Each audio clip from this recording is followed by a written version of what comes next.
Assalamualaikum warahmatullahi wabarakatuh.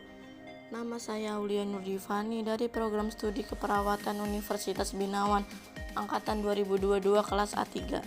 Di sini saya akan menjelaskan perbandingan Undang-Undang Perlindungan Data Pribadi di Indonesia dengan General Data Protection Regulation di Eropa.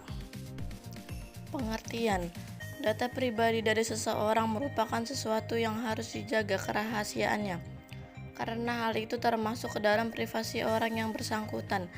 Jika privasi seseorang tidak dijaga, maka orang tersebut akan mengalami kerugian yang berbeda dengan kerugian fisik, karena orang lain akan dengan seenaknya mencampuri privasi orang lain dan menyalahgunakannya.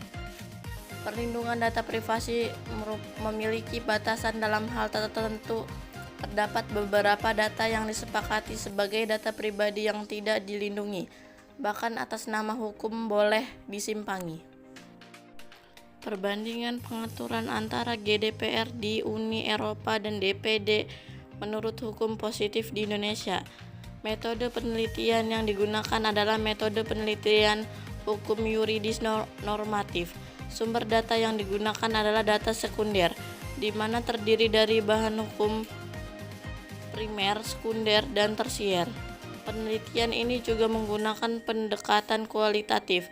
Teknik pengumpulan data yang digunakan adalah library research atau studi kepustakaan.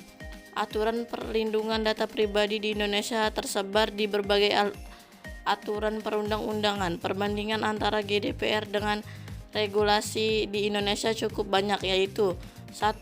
Tidak adanya lembaga pengawas perlindungan data di Indonesia. 2. Jenis hak-hak. 3. Hingga sanksi yang kebanyakan pada PPPSTE. Cara menerapkan sistem keamanan informasi. Untuk membangun dan menerapkan sistem keamanan informasi yang baik, sebaiknya organisasi memulainya dengan upaya melakukan kajian atau telaah terhadap risiko keamanan yang mungkin timbul. Kajian yang dimaksud dapat diterapkan dalam tingkatan organisasi maupun pada tataran sub-bagian atau fungsi organisasi tertentu. Langkah-langkah alternatif yang dimaksud meliputi: 1. Menganalisasi perubahan kebutuhan dan prioritas organisasi. 2. Mempelajari ancaman-ancaman atau kelemahan baru apa yang terjadi akibat perubahan yang ada. 3. Memastikan bahwa kendali yang dimiliki tetap efektif dan menghadapi ancaman kejadian terkait. Persamaan yang terdapat pada UU DPD dan GDPR. 1. Pemisahan pengendalian data pribadi dan prosesor data pribadi sebagai subjek yang diatur dalam regulasi.